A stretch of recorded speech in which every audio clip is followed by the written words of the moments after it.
¿Has escuchado la palabra lawfare? ¿Sabes lo que significa esta guerra de la ley?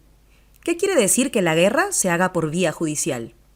¿Sabías que en América Latina se concentran la mayor cantidad de procesos de este tipo en los últimos años? ¿Qué significa que una palabra como lawfare haya entrado en nuestro vocabulario cotidiano? Soy Laura Arroyo y esto es La Batalla de las Palabras.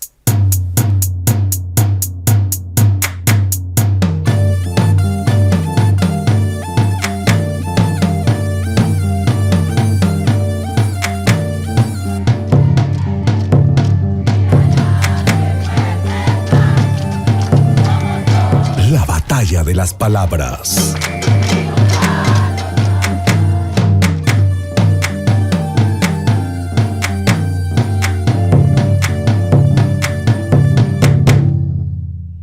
Lawfare. La palabra de la que hablaremos hoy no está en disputa. Es una incorporación reciente a nuestro vocabulario social. Ahora bien, esto no quiere decir que aquello a lo que hace alusión no sea polémico. Por el contrario, el uso cada vez más habitual de lawfare nos habla de cómo se ha normalizado el uso de herramientas legales como escopetas, balas o cañones, o más concretamente como misiles teledirigidos. Es una palabra que se encuentra en curso histórico hacia su consolidación, y como sabemos, esto puede ser bueno o puede ser muy malo. En los últimos años, este proceso, esta guerra, se ha venido librando en distintos casos, tanto en nuestra región como fuera de ella. Y de tanto repetir la estrategia y el paso a paso de esta forma de enfrentamiento, una palabra como lawfare se ha normalizado. ¿Y qué quiere decir que una palabra se normalice? Que existe ya un sentido común alrededor de lo que ella significa, y en este caso, sobre lo que ella alerta. Lawfare. Como siempre, antes de empezar, hagamos un recorrido. Para entender cómo llegamos hasta aquí, Jaime Rodríguez nos habla de la palabra lawfare en la sección Étimo.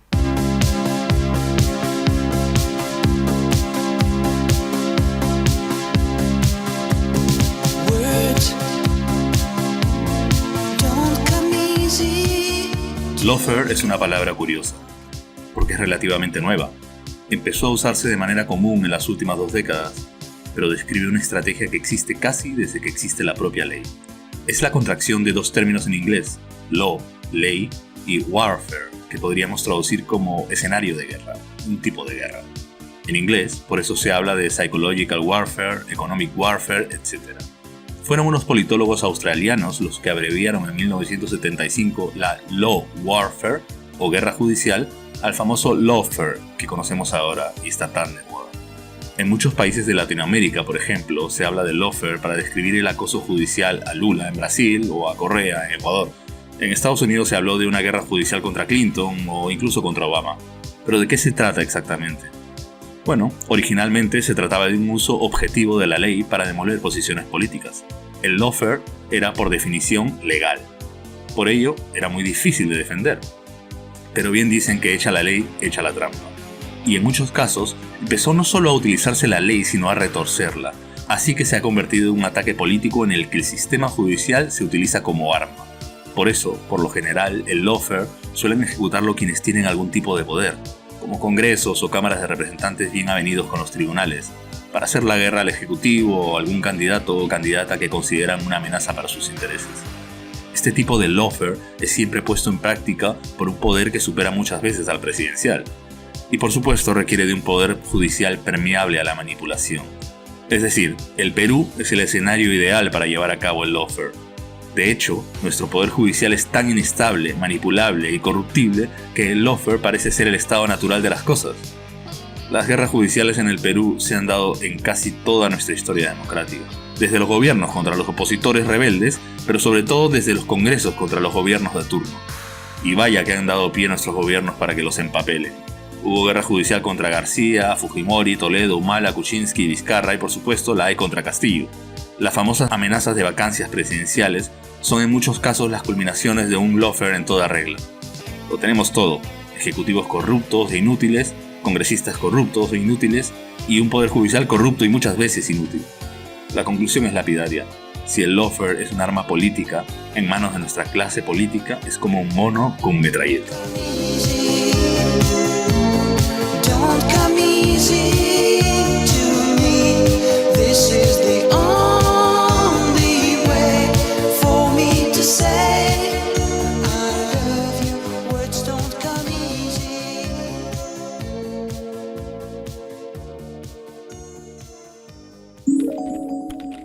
Si entras en Wikipedia, que suele ser lo más fácil a la hora de querer enterarte un poquito sobre cualquier cosa, verás que lawfare es definida como una guerra jurídica que básicamente supone el ataque contra oponentes utilizando indebidamente los procedimientos legales para dar apariencia de legalidad. En efecto, se trata de una definición bastante acertada, pero también incompleta. Casi da la impresión de que lawfare supone un proceso que puede iniciar cualquiera contra cualquier oponente. Digamos que te peleas con la vecina de tu barrio y decides inventar algunos hechos y datos para poder acusarla en la comisaría de tu distrito y causarle más de un dolor de cabeza. No, esto no sería lawfare.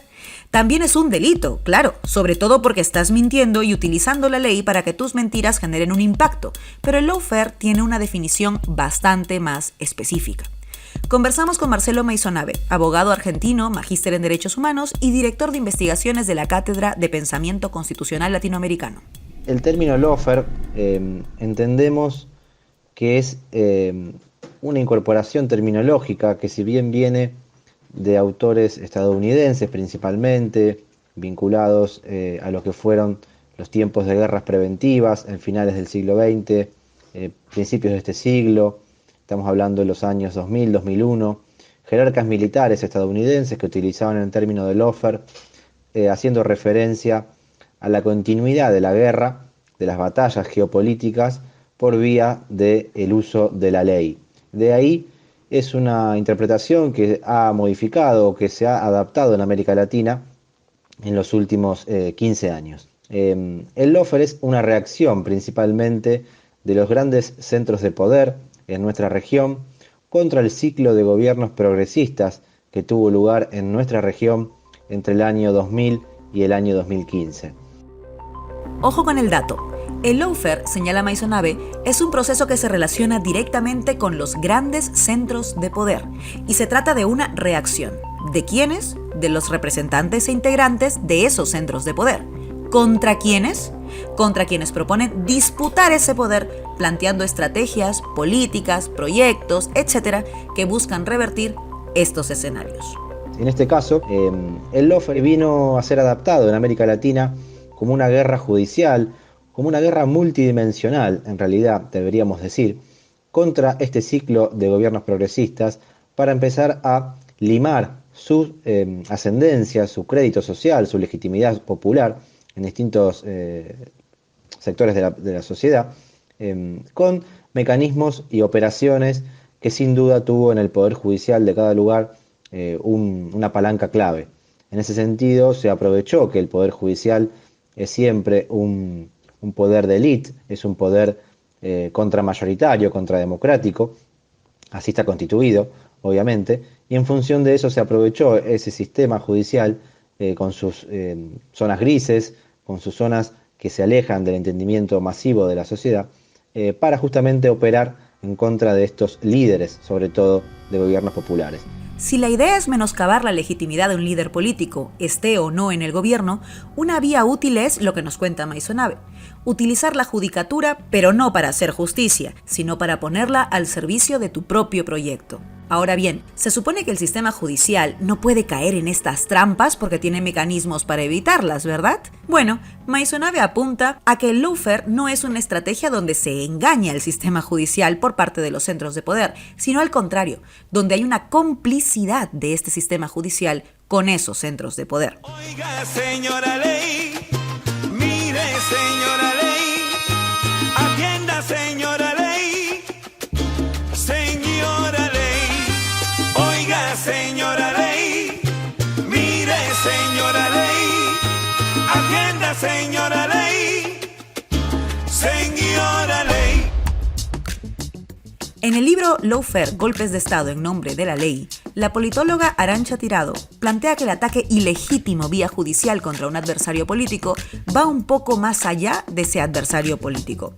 Tuvo la amabilidad de conversar con nosotros sobre lawfare y esto fue lo que nos dijo. Cuando hablamos de lawfare contra los líderes de la izquierda, estamos hablando de ataques contra lo que simbolizan esos líderes. En realidad no es que estén en contra de Lula, sino de lo que Lula representa, canaliza y puede transformar, de las esperanzas, las ansias de transformación del pueblo brasileño que no quiere seguir en una línea política neoliberal. Esto no quiere decir que Lula sea socialista o haya hecho políticas socialistas 100%, ¿no? O sea, ni 50%. Es decir, hay autores que dicen, bueno, es paradójico que le hayan hecho esto a Lula, que también hacía políticas neoliberales. Bueno, en todo caso, esto nos permite también entender que en América Latina y el Caribe Estados Unidos no permite ni siquiera experiencias de reforma en clave socialdemócrata, más clásica o menos clásica, porque eso ya simplemente es revolucionario, ¿no?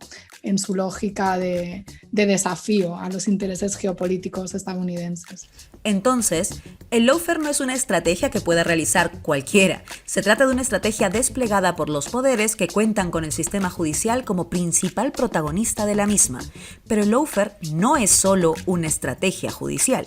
Bueno, esta persecución, este invento de causas, que como decía, debemos entenderlo de manera multicausal. Multicausal porque implica varios planos. El plano geopolítico, sin lugar a duda, el plano económico, el plano militar, el plano judicial, el plano político, operando también a partir de lo que son los legisladores y los distintos partidos de oposición u oficialismo de turno. Y bueno, en función de eso es que hablamos del lawfare de manera multicausal. El lawfare es una amenaza a la democracia, sin lugar a duda.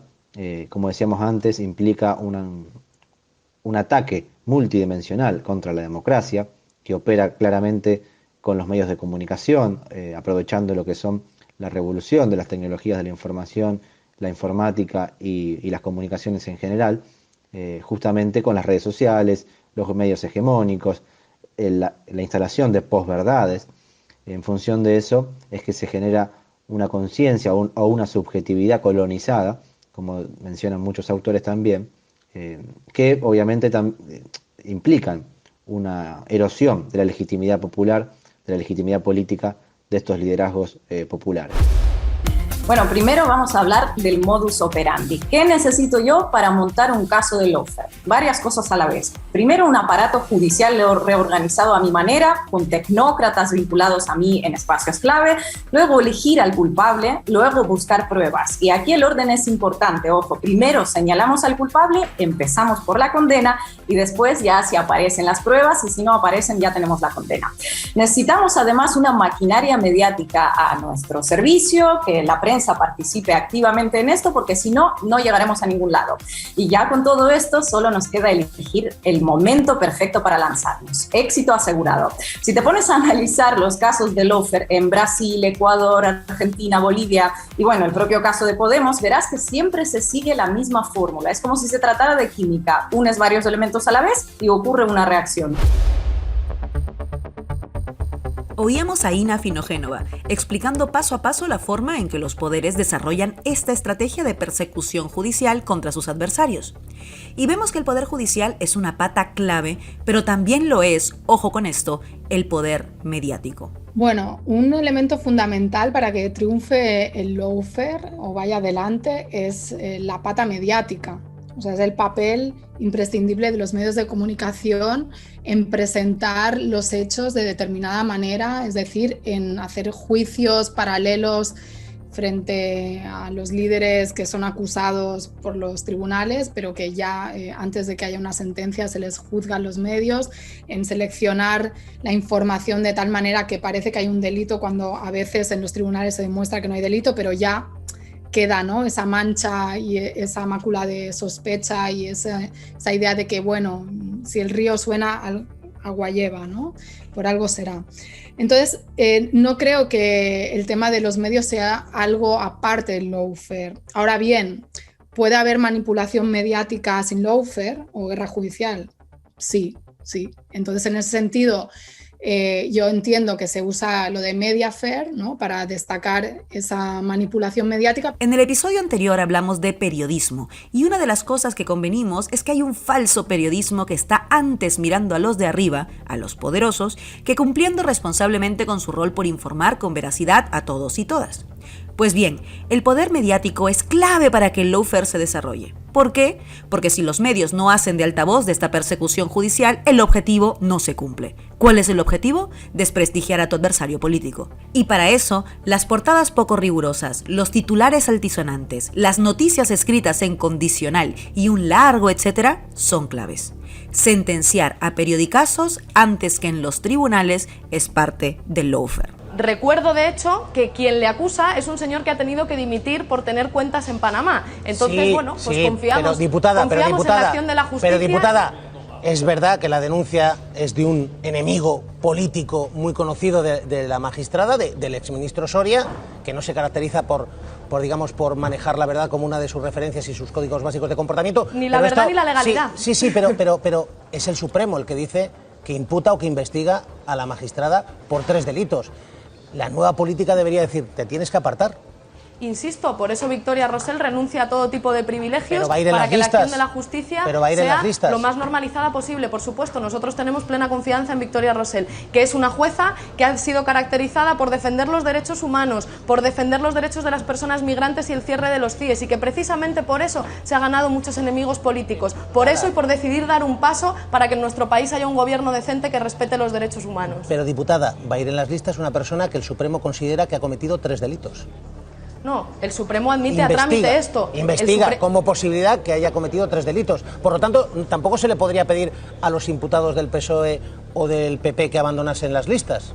Nosotros creemos que lo mejor que ha podido hacer Victoria, como digo, es renunciar a todo tipo de privilegios y que la acción de la justicia siga su curso. Y eso no nos hace en ningún caso dejar de confiar en que toda su actuación ha sido plenamente decente y que esto se resolverá en los tribunales, como tantas otras veces que se ha acusado a Podemos de cosas muy, muy graves y que finalmente han terminado archivadas, quizás sin ocupar todas las portadas que ocupaban las acusaciones. Victoria Rosell acierta cuando renuncia a la Diputación Permanente, pero yo creo que la renuncia tendría que ser completa, no ir en las listas. Pero bueno, es una decisión que tienen ustedes y los ciudadanos tienen la última palabra. Oíamos a Irene Montero antes de ser ministra de Igualdad de España. En aquel momento era diputada de Podemos en el Congreso Español y lo que hacía era defender el derecho de una compañera de Podemos y jueza española, Victoria Rosell, a presentarse en las elecciones de 2016. ¿Por qué no quería el periodista que la entrevista que se presentara? Porque consideraba que una investigación abierta contra la jueza, sin pruebas, sin sentencia, sin testimonios, etc., valía para sacarla de la carrera electoral.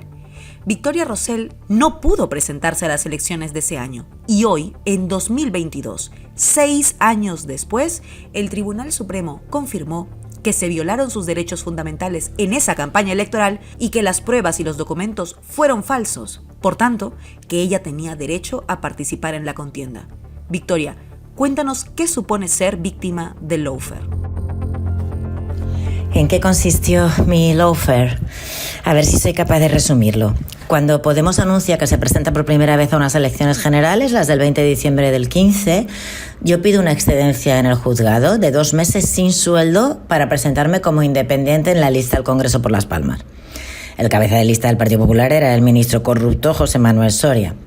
Vale, el 22 de octubre de 2015 obtengo la excedencia y el presidente del Tribunal Superior de Justicia de Canarias, Antonio Doreste, nombra para sustituirme, a petición suya, al magistrado corrupto Salvador Alba Mesa.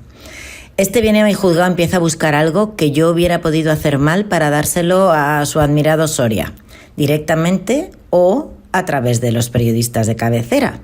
Ahora vemos eso. No encuentra nada irregular y se lo inventa. Se inventa unas dilaciones indebidas en una causa que es justo por delito fiscal contra un empresario y pacta con el empresario fingir que tenía negocios con mi pareja, que es un periodista de profesión, mientras yo le investigaba. A cambio, promete al empresario anular el proceso de investigación por falta de imparcialidad de la jueza instructora, porque yo tenía unos negocios. Todo falso. Entonces, el 4 de diciembre empieza la campaña electoral, absolutamente ensuciada con una operación de lawfare con 4 patas. La Fiscalía, que apoya esa investigación ilegal, y que el fiscal jefe provincial, Guillermo García Panasco, el 3 de diciembre, la víspera de la campaña, falta a su deber de neutralidad política y anuncia públicamente que ha abierto una investigación preprocesal sobre esas posibles relaciones comerciales entre mi pareja y el empresario investigado. La segunda pata, José Manuel Soria, que con esa percha anuncia una querella contra mí. Primero por calumnias, porque he dicho que es una utilización por el señor Soria de la Fiscalía contra el rival político, que es exactamente la verdad, y después por esas supuestas irregularidades que se las van pasando. Para eso necesita alimentarse de las otras 2 patas para esta querella. El juez corrupto pasando información reservada y falseada y el diario El Mundo y otros publicando esa información, que luego Soria y su abogado, Nicolás González Cuéllar, que es hijo de un magistrado y después fue sustituido por su amistad con Manuel Marchena, del cual es editor, González Cuéllar, fue sustituido por el exfiscal general del Estado con el PSOE, Eligio Hernández. Copiaban en su querella que iban ampliando y acusándome de más delitos. Todavía no han explicado cómo es posible que copien todo un informe reservado en su querella. Entonces, ¿qué pasa con este lawfare? Que la campaña es un infierno. El Mundo me dedica 5 portadas con noticias falsas en solo 14 días. La prensa local tampoco se habla nunca del programa electoral, ni de las propuestas de Podemos, ni siquiera de la corrupción del PP, sino de esto. Y pese a ello sacamos más votos que el PSOE en Las Palmas y nos quedamos a 9.000 votos del PP. Pero cuando ya había conseguido el escaño, entonces el Tribunal Supremo admite a trámite la querella del ministro Soria con documentación falsificada del juez Alba y noticias falsas del Mundo, siempre del mismo periodista, Fernando Lázaro.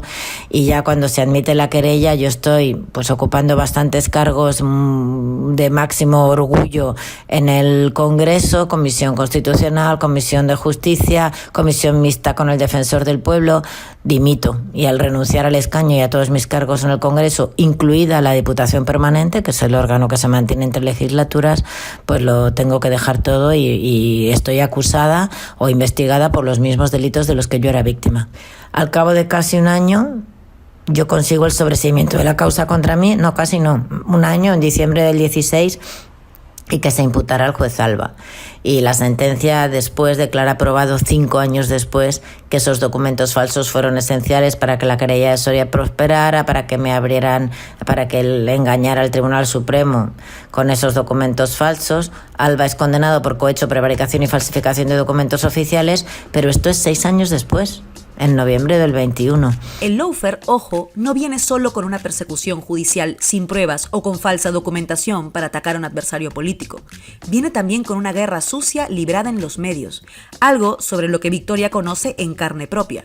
Como ex jueza, tener su nombre manchado por falsedades no solo le supuso no poder ser candidata al Congreso, sino también ver que su legitimidad como jueza era quebrada, que sus hijas tuvieran que aparecer en el ojo público y nada que decir de la tremenda factura emocional que ser víctima de un montaje significa. Esto es lawfare. Es que yo confiaba en la justicia y pensaba que esa porquería de querella con recortes de prensa y documentos falsos no podía prosperar. Pero se admite a trámite por la misma sala que después dijo que necesitaba pruebas más contundentes para investigar al líder del PP por su máster falso. Y eso que las del Pablo Casado le venían de un juzgado, no de la prensa.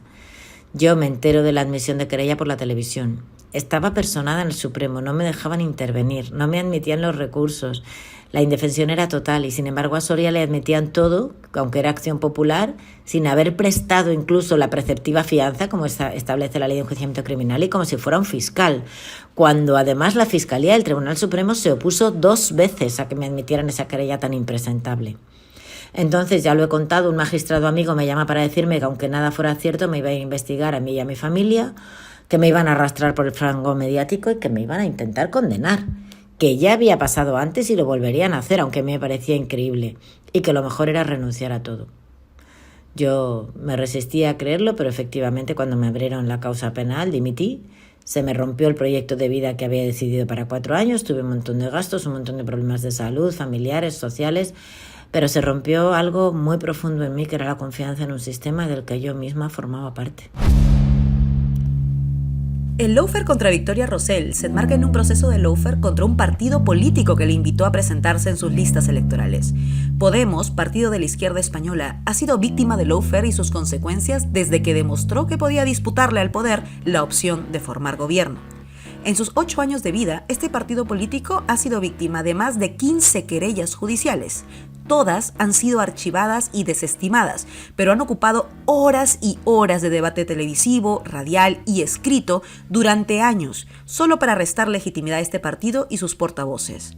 A la vez, se han construido pruebas falsas contra representantes de esta formación, como es el caso de Victoria Rosell o Alberto Rodríguez, un diputado al que se le quitó el acta de diputado, o sea, se le expulsó del Congreso en que lo pusieron los ciudadanos con sus votos sin ninguna prueba que así lo permitiera.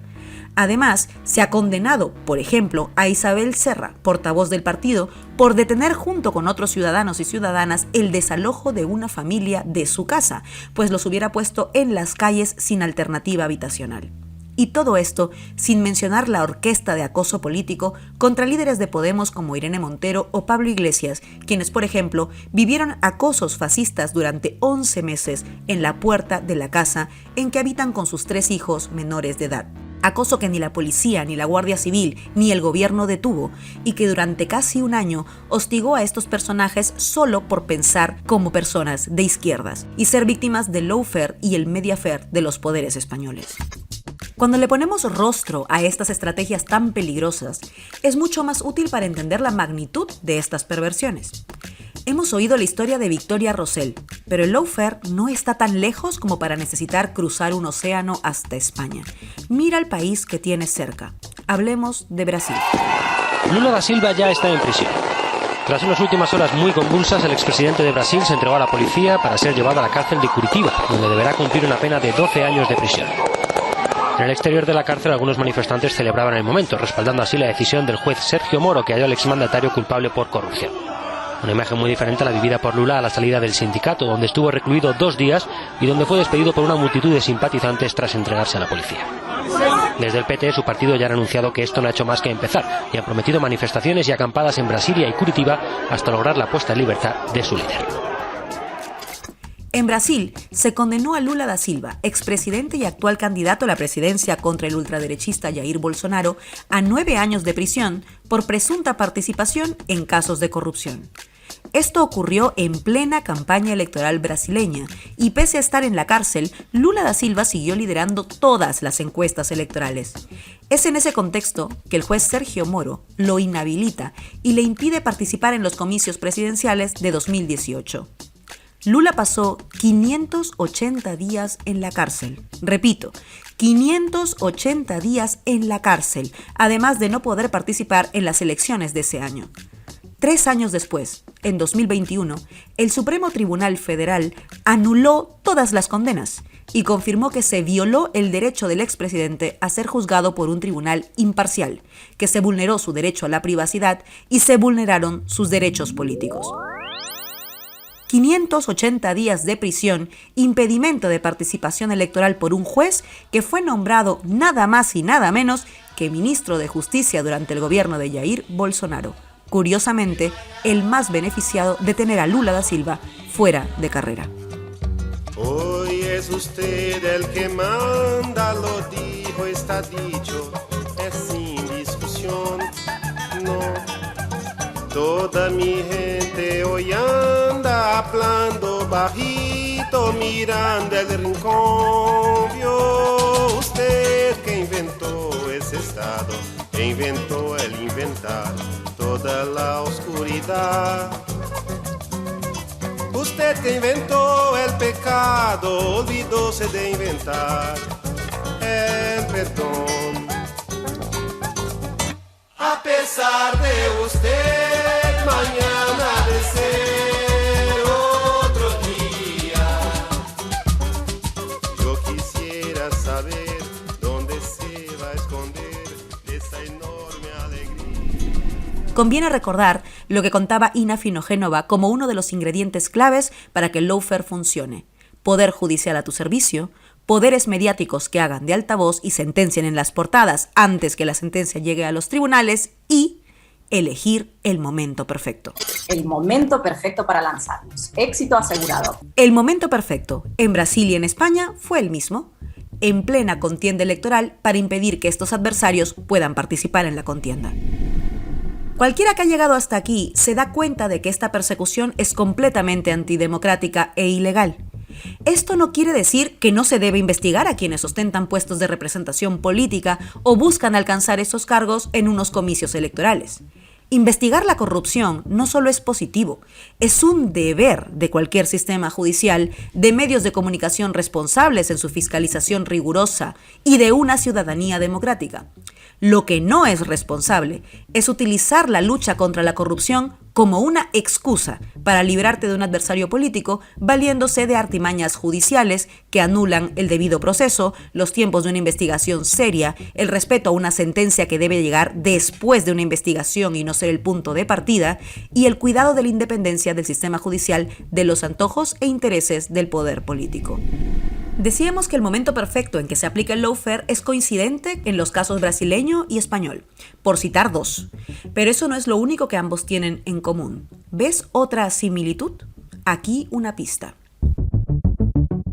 Cuando hablamos de lawfare, es claramente una manipulación de una herramienta, que es la ley, que es una herramienta para el orden social, que se deja de usar como una herramienta para la construcción del orden social y se empieza a usar como un arma contra la cabeza de quienes, porque el lawfare no tiene cualquier víctima.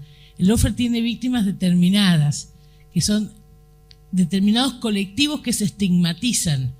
Detrás del lawfare lo que hay es claramente una estrategia de dominación, y eso es un concepto que me parece súper importante que tengamos claro. No hay lawfare porque sí, no hay lawfare por placer de la crueldad. Hay lawfare porque hay una disputa en la sociedad que se trata de resolver de un modo distinto al que ordenan las leyes y la Constitución. Lo que dice Graciana Peñafort es clave. Así como no cualquiera puede iniciar un proceso de lawfare, sino que se trata de los grandes poderes de un país, tampoco se realiza el lawfare contra cualquier adversario político o contrincante electoral. Hay un perfil muy concreto de estos adversarios a los que se les persigue judicialmente.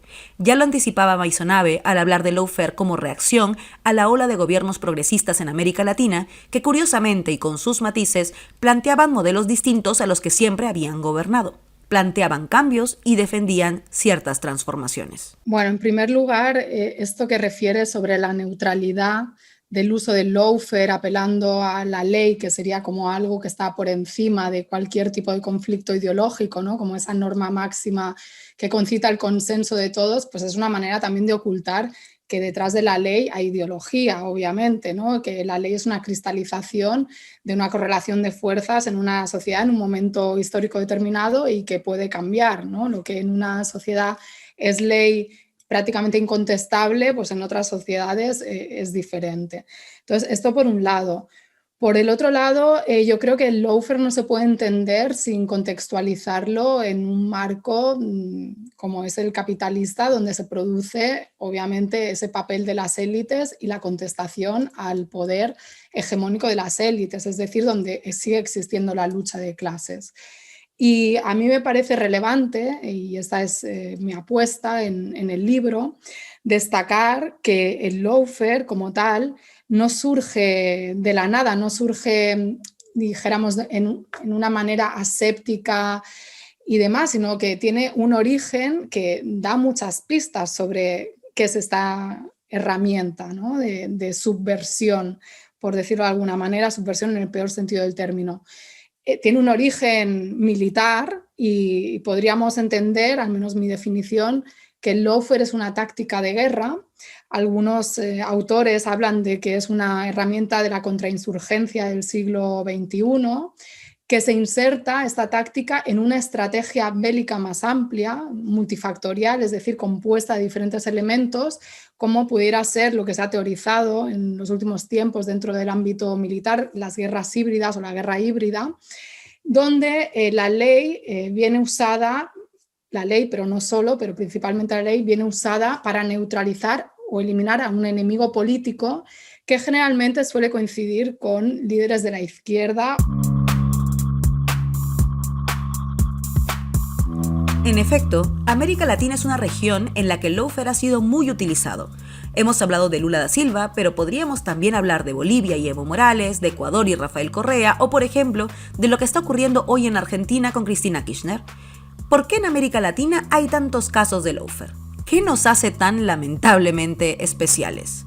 Para Arantxa Tirado, la clave no es solo por las élites de nuestros países, sino por el poder geopolítico que suponemos para una potencia mundial, los Estados Unidos. Bueno, pues América Latina, sin duda, como sabemos, ¿no? Todos los que nos hemos interesado por estudiar su historia o los que pues, han tenido la suerte de nacer en ese territorio y tienen un poco de conciencia, no sé si de clase, o aunque sea conciencia de ubicación en el espacio-tiempo, en la historia y en el territorio, es un área que Estados Unidos ha considerado siempre pues, su, entre comillas, área natural de expansión e influencia.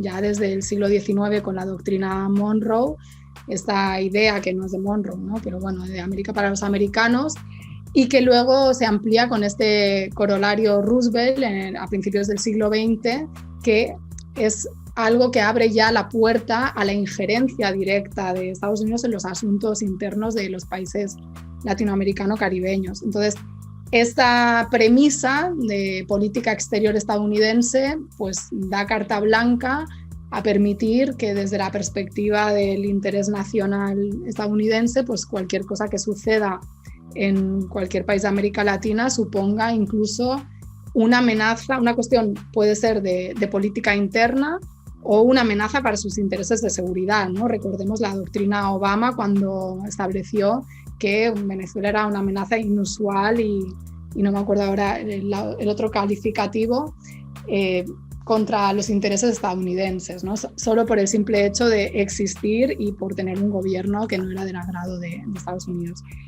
Y luego está el tema fundamental que he mencionado antes, que es el de los recursos estratégicos, que en el siglo XXI, pues en un contexto de crisis medioambiental, de transición energética, ecológica, que también pasa a veces por el uso de algunos minerales críticos, que América Latina tiene grandes reservas en muchos de estos minerales, ¿no? Y se diga, si pienso en otros, no necesariamente minerales, ¿no? En el agua, en las reservas de agua, en la variedad de la riqueza de la biodiversidad, ¿no? Donde también América Latina es puntera porque está el Amazonas, porque tiene toda una serie de condiciones geográficas que hacen que, bueno, aquello que dijo el Che Guevara hace décadas cobre plena vigencia, que América Latina y el Caribe es la reserva estratégica de Estados Unidos. América Latina es especial porque en esta región, por sus condiciones naturales, somos fundamentales para el desarrollo del planeta, pero también para potenciar modelos alternativos de desarrollo, con mirada sostenible, verde, con mirada de respeto a los derechos humanos, desde respetar también la soberanía de los pueblos a no ser súbditos de una hegemonía, sino dueños de sus recursos y sus territorios. Algo que no le gusta mucho a los Estados Unidos, pero tampoco, y esto es clave, a nuestras élites locales. Totalmente, unas élites que muchas veces, o en la mayoría de casos, pues están más coludidas con los intereses de las élites de Estados Unidos que con los intereses de su burguesía nacional, ¿no? Como se decía en la época. Entonces, eso sin duda juega un papel y claro, algunos autores hablan de la guerra global de clases, precisamente para denotar esa articulación de las élites que se vuelven en cierto modo transnacionales, aunque sabemos que las élites de los países de la periferia siempre en una posición de sometimiento y al servicio de los intereses en una lógica jerárquica de los intereses de unas élites que son las que realmente los países centrales, las que mandan en el mundo, que también a su vez están divididas y tienen choques y encontronazos.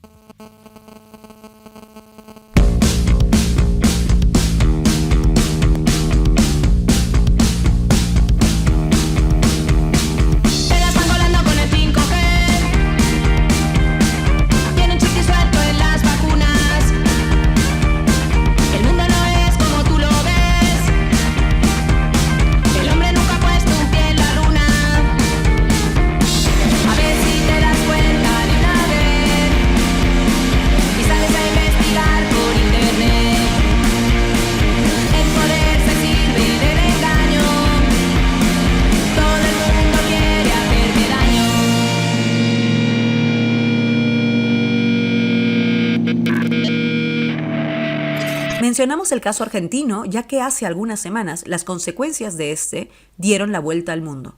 Vimos en televisión nacional e internacional cómo se intentó asesinar a la vicepresidenta Cristina Fernández de Kirchner en un contexto en que se estaba decidiendo la posibilidad de inhabilitarla políticamente de cara a próximas elecciones. Un arma a centímetros de su sien que no disparó una bala por un error permitió que ella siga viva hoy. Un factor de suerte, una arbitrariedad. ¿Qué tiene que ver el lawfare con este intento de asesinato?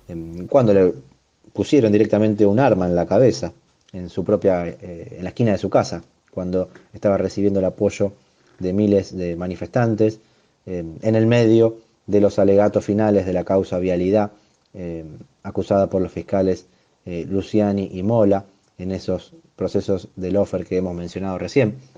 Bueno, ese intento de magnicidio, de homicidio contra Cristina, viene de la mano, sin lugar a dudas, con este ataque mediático, los discursos de odio, los discursos violentos, estas prácticas violentas que también se observan muchas veces en las manifestaciones de las ultraderechas en todo el mundo, pero en Argentina por ejemplo, se han visto guillotinas, antorchas de fuego, bolsas mortuorias con cuerpos simulados adentro de esas bolsas, con un montón de elementos gravísimos, ni que hablar en materia discursiva, que lamentablemente estos discursos totalmente delirantes y violentos tienen eco, tienen continuidad y tienen representación política en legisladores, en líderes de partidos importantes. Podemos mencionar Patricia Bullrich, el mismo Mauricio Macri, Horacio Larreta, Javier Milei, Florencia Arieto. Todas estas personas que estoy mencionando son personas que tienen muchos votos, podemos decir, representación social, popular. Estamos hablando de un expresidente, de exministras, o del jefe de la ciudad de Buenos Aires, del jefe de gobierno de esa ciudad.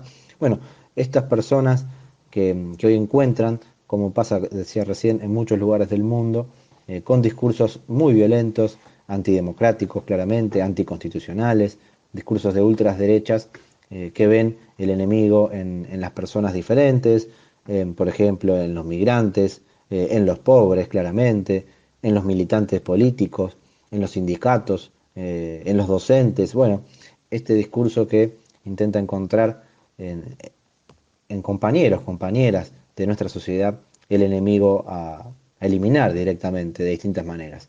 Y ese discurso encontró, por ahora se está investigando este caso de intento de homicidio, encontró un grupo de personas dispuestas a ejercer ese asesinato, y estuvieron lamentablemente muy cerca de conseguirlo. Ya lo decíamos, el lawfare no atenta solo contra un adversario político, sino también contra todo lo que representa.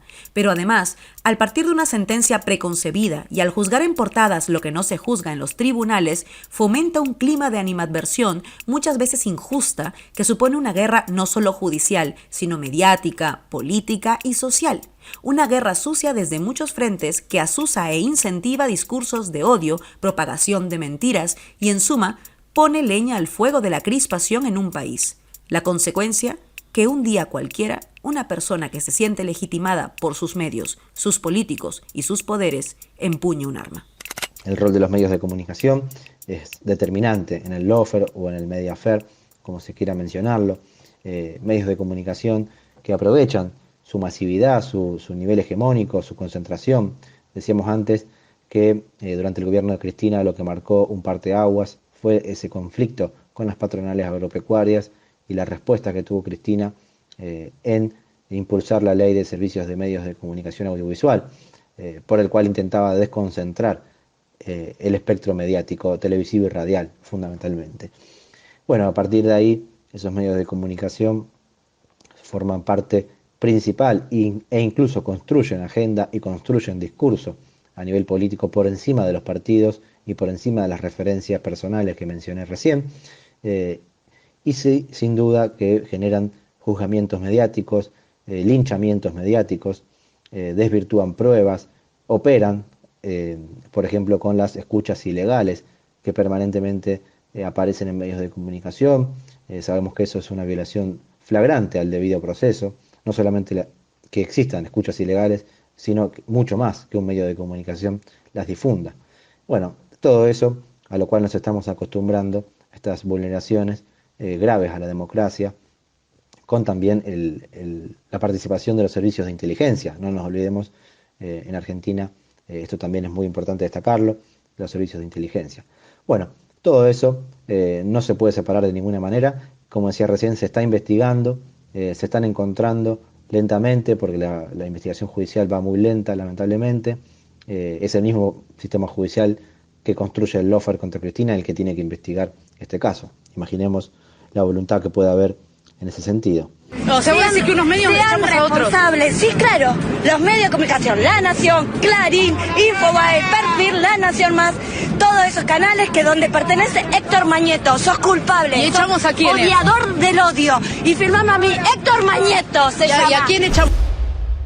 En efecto, el papel de los medios de comunicación del que hemos hablado en nuestro episodio sobre la palabra periodismo es clave para defender la democracia y, por tanto, no debería sumarse a la estrategia del lawfare que no acaba en una orden judicial amañada y truculenta contra un adversario político, sino que para ello quiebra la ética periodística, pero también el más mínimo decoro y sentido de humanidad al embarrar a un personaje sin permitirle ni la defensa ni una investigación en tiempo y forma y a la par manchar su imagen en el proceso. El miente, que algo queda. Mentira lo que dice, mentira lo que da, mentira lo que hace, mentira lo que va.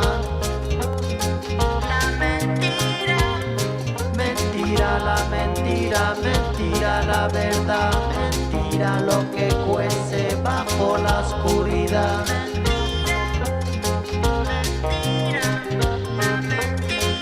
Mentira el amor, mentira el sabor, mentira la que manda, mentira comanda. Mentira la tristeza cuando... Pero entonces, ¿qué hacemos? ¿Estamos condenados a tener que vivir con un sistema judicial coludido con el poder económico, empresarial, mediático y político? ¿Qué podemos hacer para defender y recuperar la democracia que estos poderosos están quebrando a diario con estas fórmulas ilegales para recuperar el poder perdido o garantizar nunca perderlo? Arantxa Tirado nos da una visión con algo de optimismo. Es muy difícil hacer un ejercicio de prospectiva en una lógica que parece casi de adivinatoria de qué va a pasar, sobre todo cuando se trata de acontecimientos en pleno desarrollo, como decía Walter Martínez en ese famoso programa de Dossier, ¿no? No obstante, sí, tenemos que atrevernos y lanzar hipótesis. Yo lo que puedo decir o lo que yo observo desde la conciencia de que obviamente me puedo equivocar porque el lawfare es algo que no forma parte del pasado, es algo que se está desarrollando ahora mismo, que está vivo, ¿no? Pensemos en lo que está sucediendo en Argentina con estos últimos juicios a Cristina Fernández. Yo creo que se ha popularizado tanto o relativamente, tampoco quiero caer en eso de que yo como he trabajado este tema pienso que todo el mundo sabe lo que es el lawfare porque luego me doy cuenta incluso en las aulas universitarias que no es algo tan conocido, incluso entre estudiantes de ciencias políticas, pero sí gracias a todo el trabajo de denuncia de la propia afectada, de Cristina Fernández, de los abogados de Lula da Silva, de organismos de la sociedad civil, de abogados, académicos, activistas, etcétera, medios de comunicación, aunque medios de comunicación a veces lo utilizan de manera, bajo mi punto de vista, un poco laxa, ¿no? Y todo, ya aparte de todo es lawfare, pero bueno, digamos que se ha popularizado para bien o para mal, en este caso, por lo que voy a decir para bien, que es difícil que desde los centros de poder, aunque no imposible, sigan apostando por algo cuya tramoya, o sea, cuyo backstage, por decirlo, perdón por el término inglés, ¿no? Pero lo que hay detrás del escenario, ya empezamos a conocer, ¿no? Los mecanismos que operan, que se activan, cómo el lawfare se aplica. Pero bueno, insisto, no es imposible. Yo creo en todo caso que el golpismo o la subversión o el cambio de régimen, que el cambio de régimen se puede hacer vía golpes de Estado o vía otras cosas, siempre va a estar en la agenda, siempre va a ser una carta que se puede usar y lo vimos, por ejemplo, en el caso de Bolivia, ¿no? O sea, no es incompatible aplicar estrategias de lawfare y luego dar un golpe de Estado que tiene elementos de golpismo clásico por el uso del ejército, aunque también con innovaciones, porque ahí también estás operando en el marco de la ley, pues con el tema de las observaciones electorales, diciendo que Evo no estaba respetando la propia ley electoral, etcétera, etcétera, ¿no? O sea, hay un mayor nivel de sofisticación, de complejidad, precisamente porque no se pueden aplicar o se busca no aplicar recetas tal cual para evitar dejar huellas, ¿no? Mientras más burdo es, más nos damos cuenta y podemos alertar del lawfare mientras ocurre y no caer en sus tentáculos. Por su parte, Victoria Rosell nos dejó un mensaje con la autoridad que tiene de haber vivido en carne propia esta guerra judicial injusta y falsa. Es muy duro, porque en general funciona, ¿vale? Está montado y pensado para que salga bien. El juez Alba hoy va a ser vocal del Consejo General del Poder Judicial. Iba a pasar, según él, antes primero por la Audiencia Nacional, pero esto no ha salido a la luz, no lo tenemos tan claro. El abogado Nicolás González Cuéllar está propuesto por el Partido Popular para magistrado del Tribunal Constitucional. El exministro José Manuel Soria iba a suceder a Rajoy en el Partido Popular hasta que se demostraron sus negocios offshore y sus mentiras, y otros responsables, o al menos encubridores, siguen en sus puestos oficiales. Entonces, cuando está pensado para que salga bien, para destruir tu carrera judicial, y política, hay que aguantar mucho. Sobre todo porque cualquier crimen organizado no solo te ataca a ti, sino a tu entorno, y eso es lo que más te duele. Pero yo no le diría a nadie que aguantara, se defendiera y pasara por lo que yo he pasado, perdiendo tu honor y tu prestigio profesional y social, tu intimidad personal y familiar, tu salud, tu dinero.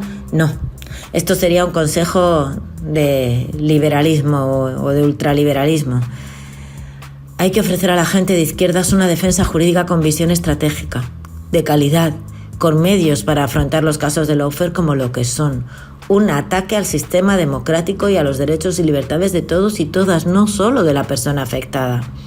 La derecha tiene esta estrategia y esta agenda judicial desde hace muchos años, desde que entronca con la dictadura. Por supuesto, hay que hacer cambios institucionales, insistir en los controles contra la corrupción que existen en otros países pero que aquí se han copado por los propios corruptos. Defender la prensa libre y el derecho a recibir información veraz. Cambiar el sistema de acceso a la carrera judicial, como llevamos en el programa de gobierno de coalición junto con el PSOE, un programa muy parecido entre el PSOE y Unidas Podemos, y cambiar el sistema o al menos el acceso de otros cuerpos funcionariales que han de parecerse más al pueblo al que sirven.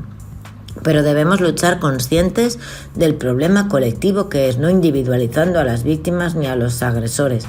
Estoy segura de que todas las víctimas de lawfare, en mayor o menor medida, por muy valientes que sean, se han sentido indefensas. La defensa de ser colectiva, como el problema y el ataque es colectivo, y en algunos casos ha de ser institucional. Y tras todo lo que hemos hablado sobre lo que la palabra lawfare significa, como es habitual en nuestro podcast, le preguntamos a nuestros invitados por el antónimo de esta palabra, y nos dieron 2 palabras contundentes. Justicia. Yo tengo en mucha estima el valor de la justicia, o sea, la justicia de verdad, que obviamente no voy a decir que es relativo, cada cual lo interpreta como quiere, no, porque para mí sí hay una verdad, y la justicia pasa por la igualdad, ¿no? Que todo ser humano tenga igual derecho, igual deber, con independencia de dónde haya nacido, quién sea, y que los instrumentos que se encargan de impartir esa supuesta justicia o esas leyes, pues realmente sean justos, valga la redundancia, ¿no? Que se atengan a esas máximas, pero sabemos que la justicia también trae sus adjetivos. La justicia en abstracto es muy bonita, pero en concreto en las sociedades capitalistas implica pues ser duros con los débiles y débiles con los poderosos. El antónimo más preciso del lawfare es la democracia. Me parece que lo que intenta atacar o manipular el lawfare, en definitiva, es la soberanía popular, es que el pueblo decida su propio destino, el autogobierno del pueblo. Eso es la democracia, ¿no?